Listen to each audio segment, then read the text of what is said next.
Arif Akbar bersikukuh mempertahankan nama anaknya yang terdiri dari 19 kata.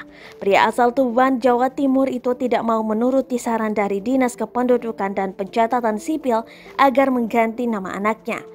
Arif Akbar dan Suci Nur Aisyah memberi nama anaknya Rangga Madipa Sutra Jiwa Kordosega Akre Askala Mugal Ilkhanat Akbar Sahara Pitarik Ziyad Syafuddin Khutus Kosala Surah Talenta. Rangga adalah anak kedua mereka.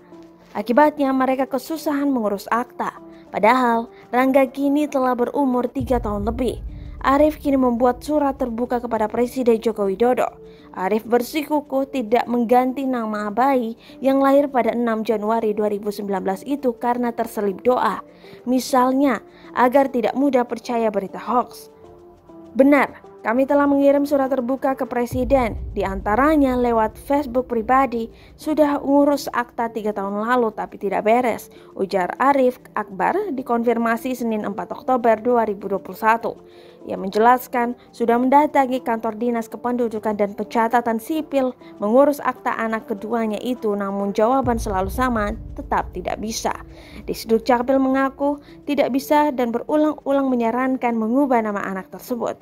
Saya disuruh mengubah nama anak padahal nama tersebut tersematkan doa untuk kebaikannya. Kalau harapan tentu bisa diproses aktanya, karena saat masuk TK akta yang paling dibutuhkan harapnya.